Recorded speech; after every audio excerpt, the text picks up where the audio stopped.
ആദ്യമായി സംഭവിക്കുന്ന സമ്പൂർണ്ണ സൂര്യഗ്രഹണം ഇന്ന്. സൂര്യനും ഭൂമിക്കും ഇടയിൽ ചന്ദ്രൻ കടന്നു പോകുമ്പോൾ സൂര്യൻ പൂർണ്ണമായും മറഞ്ഞു പോകുന്നതാണ് ഇന്നത്തെ പ്രത്യേകത. ഗ്രേറ്റ് നോർത്ത് അമേരിക്കൻ എക്ലിപ്സ് എന്നറിയപ്പെടുന്ന ഇന്നത്തെ ഗ്രഹണം വടക്കേ അമേരിക്ക, കാനഡ, മെക്സിക്കോ തുടങ്ങിയ രാജ്യക്കാർക്കാണ് നേരിൽ കാണാനാകൂ. നമസ്കാരം, ന്യൂസ് കേരളയിലേക്ക് സ്വാഗതം.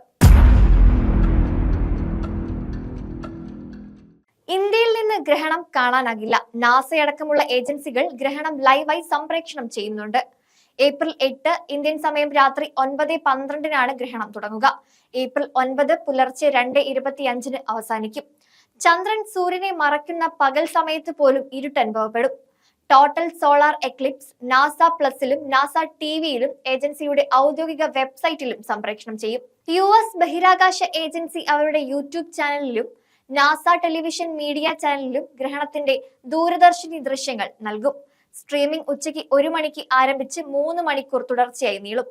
നോർത്ത് അമേരിക്കയിലെ Texas, Oklahoma, Arkansas, Missouri, Illinois, Kentucky, Indiana, Ohio, Pennsylvania, New York, Vermont, new Hampshire, main എന്നിവിടങ്ങളിൽ ദൃശ്യമാകും. ടെന്നസി, മിഷിഗൺ എന്നിവിടങ്ങളിലെ ചെറിയ ഭാഗങ്ങളിലും ഗ്രഹണം അനുഭവപ്പെടും.